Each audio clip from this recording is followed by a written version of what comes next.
Hi, we're going to make this beautiful card featuring a unicorn and setting in a field surrounded by cattails. This is for Blue Night rubber stamps. So to make this card, I'm going to be using the cattails stamp as well as the magical unicorn stamp set, which has 2 sides of unicorns. And the cattails is 1 stamp set. But first, let's make our background. So you can see I've created some purple and blue clouds using PanPastels. I have the Blue Night Rubber Stamp Cloud Stencil. That is my spare. This is my one that I work with on a regular basis. It's clean. I have cleaned it in between uses. And we're going to grab our PanPastels Day and Night set. This set is sold by Blue Night Rubber Stamps. It comes with 7 colors and the palette that you see and some softy tools as well. And this features the colors of these blues right here, this violet, this green, this black, plus white. I do not have white in the palette, but I do have all the other colors. So let's get started. I'm using my makeup blending brushes to create my fluffy clouds. This creates a very nice soft look and a soft touch. And because the PanPastels are so easy to work with, it requires very little strength on my part to do this, which is helpful if you have arthritis, which I also do have arthritis. So I find this to be an extremely easy way to work with this medium. Now, I'm going to rub that off. And I'm going to go get some blue now. So I'm going to switch to my turquoise color. And we'll go ahead and put a line of blue clouds next.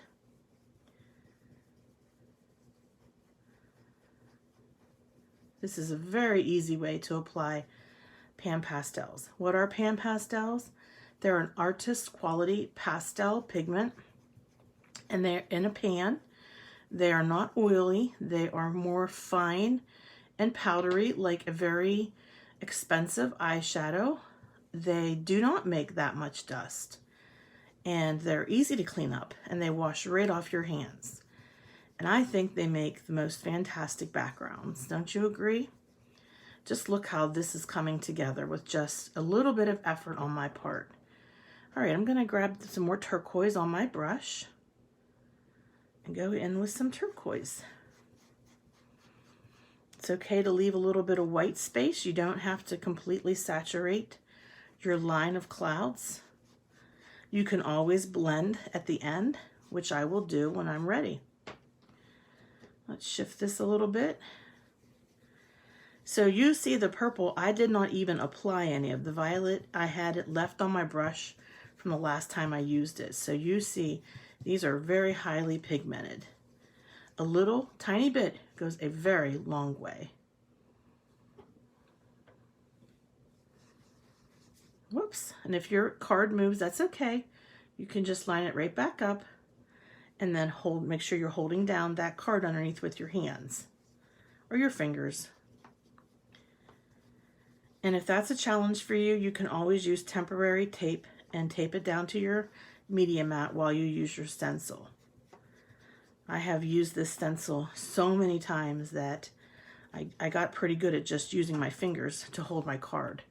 Now the bottom doesn't really matter to me that much because it's going to be stamped and it's going to be dark. Okay, so you're going to have your cattails at the bottom. So I like these clouds. I'm going to just take my brush and go over this card base and just blend this a little bit. I like the separation of the clouds. I know some creators are very particular and don't want any lines at all. And that's fine. If you don't want any lines, you can grab yourself some of the colorless blender that you can purchase through Blue Night Rubber Stamps, and you can just go ahead and use your colorless blender to blend all those lines. So we're done with our PanPastels. Let's grab our media mat, our stamp positioning tool. I'm just using the Tim Holtz version. I know I'm probably off camera, but don't worry, I will get on camera. There we go. Is that better? All right, let's go ahead and just put a couple magnets down and put our Cattails stamp right here. It's very large. It covers a very large area. Super fantastic. It's one of my favorite stamps ever from Blue Knight Rubber Stamps. How about it? There's just enough room for me to put one magnet. All right, so I've got my stamp positioning tool on rubber for rubber stamps, and let's move this out of the way, move the card out of the way, and go ahead and flip this open. Okay. Now I'm going to use some Midnight ink from Catherine Pooler, and notice that I have the Blue Knight Rubber Stamp pad holder. This is a wonderful tool that you can use to hold your ink pad without it falling out of your fingers. Comes in two sizes. This is the small size, and there's also a large size. This size is called Universal. This is archival ink, and it's going to easily create an impression. So I got a little bit of ink off to the side here. I don't know if you can see that. I'm going to wipe that off for fear that I don't want to ruin my card. I don't want to get a black spot on my card. That's just from me stamping it in an angle when I should have been stamping it straight up and down. So let's try that again. Well, I'm not having much luck with that. Let's try one more time at a different angle. Let me wipe this off. All right, I know I can do this because obviously I've made several cards with this stamp set. Okay.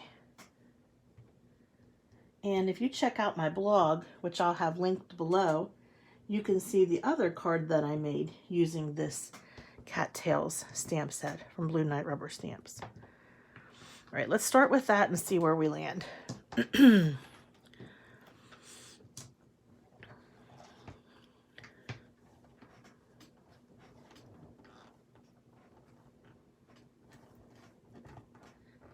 That's the great thing about the stamp positioner tool. You can always go in again if you need another impression.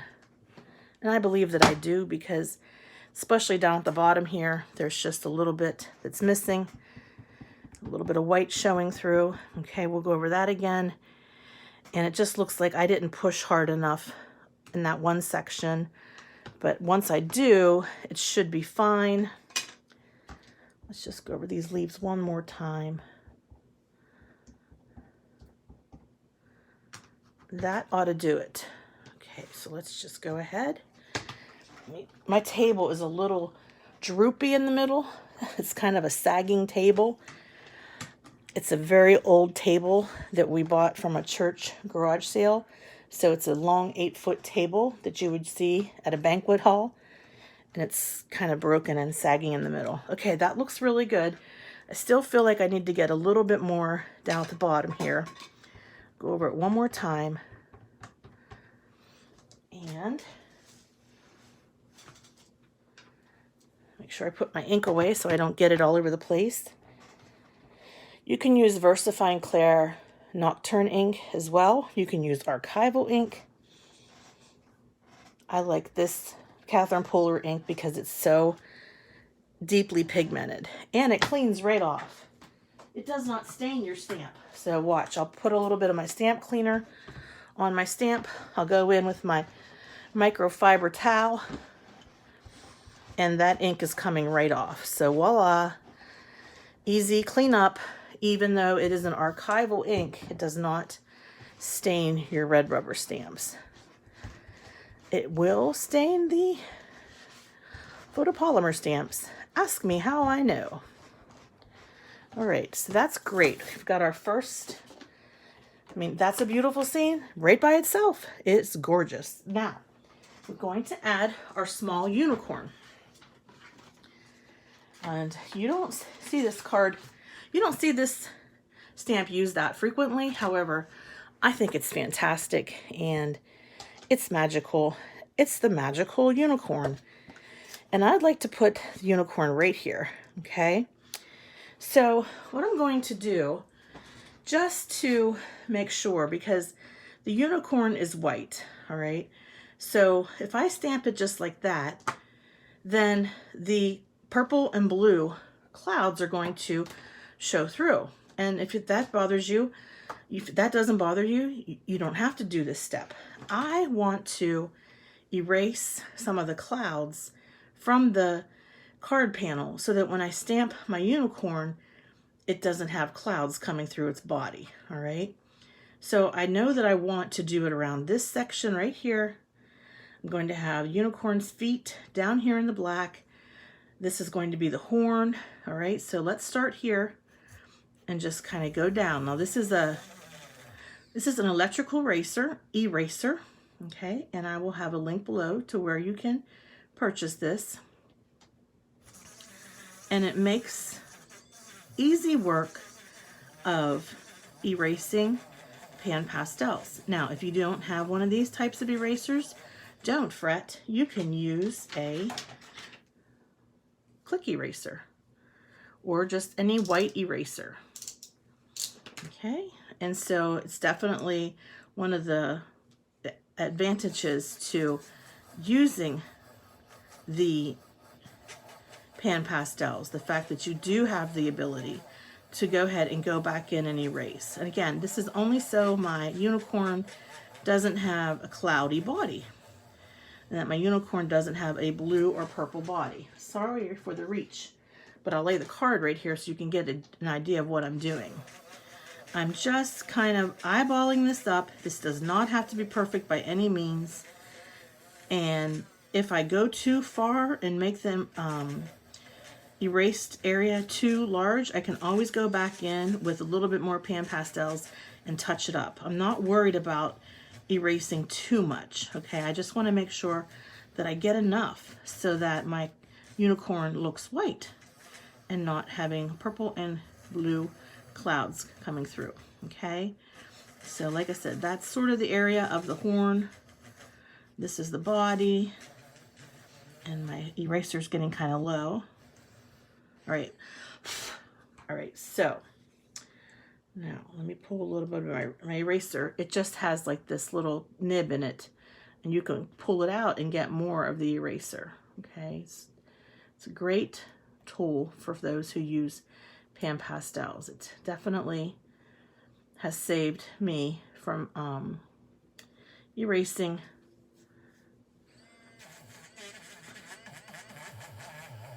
too much. I like it because I can get a precise area. All right, let's just go ahead and lift this off so that we can get rid of all those little eraser marks. We don't want those to be there when we stamp our pretty unicorn. All right, and that also helps me to see that I missed a couple spots. My magnets are sticking together. Oh my goodness. Yeah, not the easiest thing to do when you have arthritis too. Now I dropped my eraser. Okay, guys, pull it together, Tracy. Not the easiest thing to do when you have arthritis, to separate those magnets. Okay, I'm just gonna get that line out of there. My eraser nib is just getting a little bit low. I have other ones. I should have put a new one in before I started the video. But yeah, this runs on batteries. So easy to use. It sounds like an electric toothbrush. Okay, I think that's as good as I'm gonna get. All right, now we'll go ahead and get our unicorn lined up, and that's definitely important that his feet are down in here, because you don't want his feet to be up here and that he would be floating. We want this to be a grounded unicorn that is solidly grounded on the ground. All right, so let's go ahead and get this stamped out. Now, one more safety step sometimes that I do, I'll grab a piece of acetate, and the acetate helps me to see whether I have missed my mark or whether I have done a good enough job of erasing to suit my tastes. So let's go ahead and do a test run. So there's acetate down there.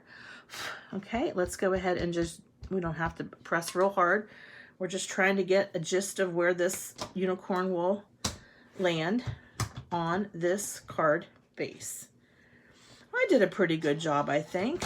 I think I need to pull his legs down a little bit more and just maybe erase a little bit more around this area. See how that is? See how easy that is to work with? I mean, it takes the guesswork out. Okay, so if I have enough eraser left, we're going to erase a little bit more out of this area. Okay, and then a little bit more for the mane. Why not? We have the eraser, we might as well use it.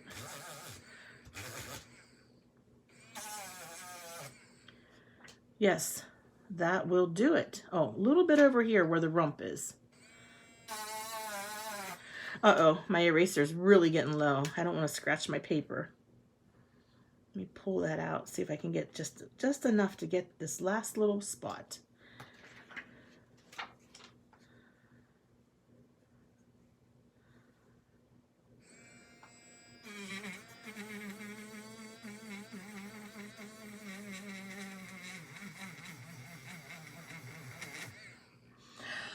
Okay, that's great.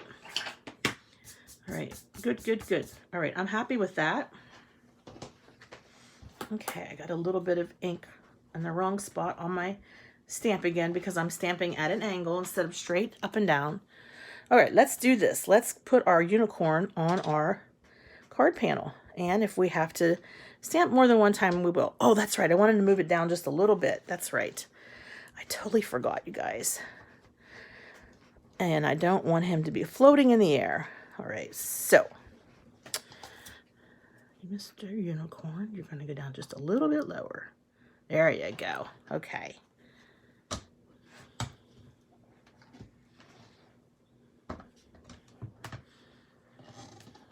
All right.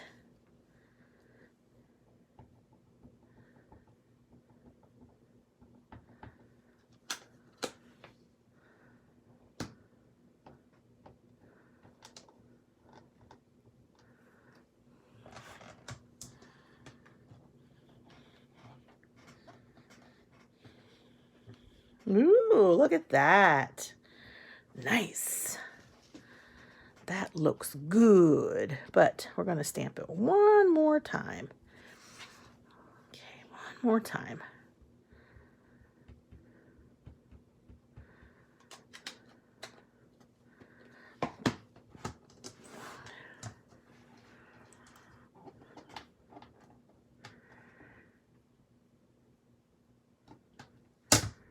All right, super.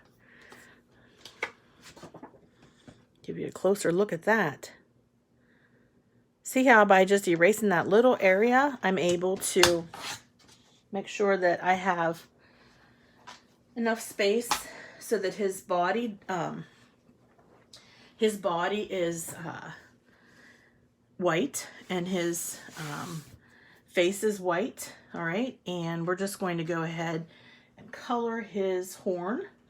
So let me grab my paper here and put it down. Make sure I'm on the screen. That is not the right color. We don't want that color for the horn. That would be a nice color for the mane though. So we'll hold on to that one. I'm using Ohuhu markers. So this one is number F01. It's a bright neon yellow. And this horn is very, very narrow. So I can just basically get a little bit of color on it. Not a whole lot. And we will go ahead and put a little bit of yellow in the main tail. The tail. And then let's get some nice bright colors for that mane. It's a nice bright pink. And each mane has like a little section. So I just go ahead and grab the brightest colors I can find. You can grab whatever colors you like. And I grab these nice bright colors. And I go ahead and make that mane colorful. There's that green. So we have red, well, pink, orange, green. Now we need the brightest blue I can find. I think that is back here, number 77. Nope, that's too dark. I want that real bright blue. Let's see if I can find it. Maybe that's number 63. Number 63, that's the one I was looking for. How cool is that? I'm going to put some of that in the tail as well. Okay. And so far I've used 86 pink, 63 blue, F01 neon yellow, F04 neon orange, 48 has been my sort of like neutral yellow color, and I need some purple.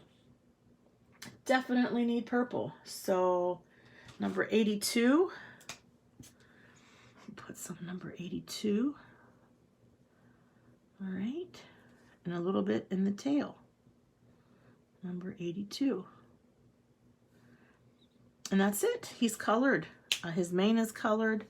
Like I said, you could pick any colors that you like. This one is a little bit brighter, my original. All right, so now what do we do about the areas that I erased? We're going to go back in with our softy tool, and we're just going to go ahead, and I do have a little bit of blue on here already.